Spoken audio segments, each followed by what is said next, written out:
there may be things in the poems you'll say, oh, what's that referred to? So the men with the Bible in their boots, that's the Puritans, they're bad. And then later, the new unhappy lords, they're the capitalists, they're bad. And that whatever has happened in the history of England with the kings and the queens and the religious leaders and the politicians, it really had nothing to do with the people of England. They were completely separate from it. And the poem's saying, you know, this has happened and that has happened. Why haven't the English people spoken? Why haven't we heard them?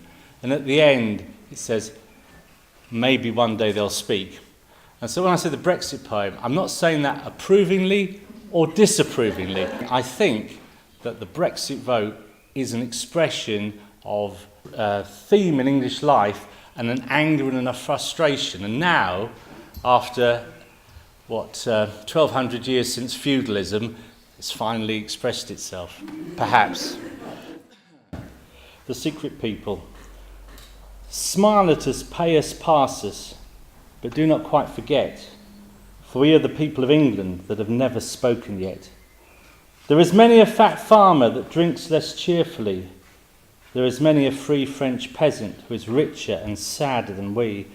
There are no folk in the whole world so helpless or so wise. There is hunger in our bellies, there is laughter in our eyes. You laugh at us and love us, both mugs and eyes are wet. Only you do not know us, for we have not spoken yet. The fine French kings came over in a flutter of flags and dames. We liked their smiles and battles, but we never could say their names. The blood ran red to Bosworth, and the high French lords went down. There was naught but a naked people under a naked crown. And the eyes of the king's servants turned terribly every way, and the gold of the king's servants rose higher every day. They burnt the homes of the shaven men that had been quaint and kind, till there was no bed in a monk's house, nor food that man could find. The inns of God where no man paid, that were the wall of the weak, the king's servants ate them all, and still we did not speak. And the face of the king's servants grew greater than the king. He tricked them, and they trapped him, and stood round him in a ring. The new grave lords closed round him that had eaten the abbey's fruits, and the men of the new religion with their Bibles in their boots. We saw their shoulders moving to menace or discuss, and some were pure and some were vile, but none took heed of us. We saw the king as they killed him, and his face was proud and pale, and a few men talked of freedom, while England talked of ale. A war that we understood not came over the world and woke Americans, Frenchmen, Irish, but we knew not the things they spoke. They talked about rights and nature and peace and the people's reign, and the squires, our masters, bade us fight and never scorned us again. Weak if we be forever, could none condemn us then. Men called us serfs and drudges. Men knew we were men. In foam and flame at Trafalgar and Albear's plains, we did and died like lions to keep ourselves in chains. We lay in the living ruins, firing and fearing not the strange, fierce face of the Frenchman who knew for what they fought, and the man who seemed to be more than a man. We strained against and broke, and we broke our own rights with him, and still we never spoke.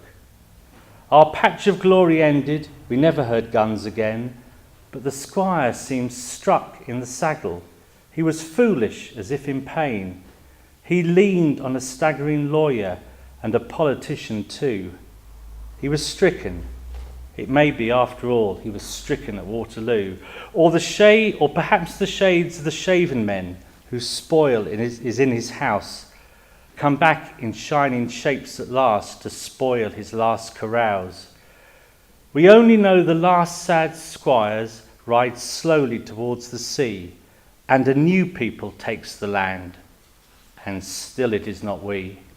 They have given us into the hands of new unhappy lords, lords without anger and honour, who dare not carry their swords. They fight by shuffling papers. They have bright, dead, alien eyes. They look at our labour and laughter as a tired man looks at flies. And the load of their loveless pity is worse than the ancient wrongs. Their doors are shut in the evening, and they know no songs. We hear men speaking for us of new laws strong and sweet, yet there is no man speaketh as we speak in the street. It may be we shall rise the last, as Frenchmen rose the first. Our wrath come after Russia's wrath, and our wrath be the worst. It may be we are meant to mark with our riot and our rest God's scorn for all men governing. It may be beer is best. But we are the people of England, and we have not spoken yet. Smile at us, pay us, pass us, but do not quite forget.